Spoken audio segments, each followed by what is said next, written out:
Paano mag-withdraw sa world up to GCash? No fees. Instant with few easy steps. Mula sa home, itap ang settings sa itaas. Itap ang contacts. Kung wala ka pang mobile number, itap ang phone number. Ilagay ang mobile number na konektado sa iyong GCash account.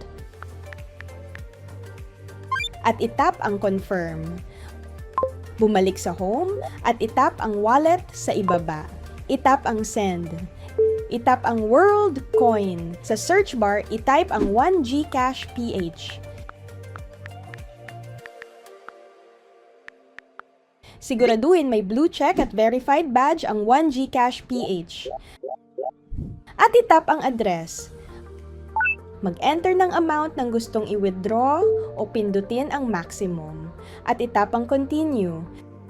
Pindutin ang confirm, send. Pumunta na sa inyong GCash account at i-check ang balance mo.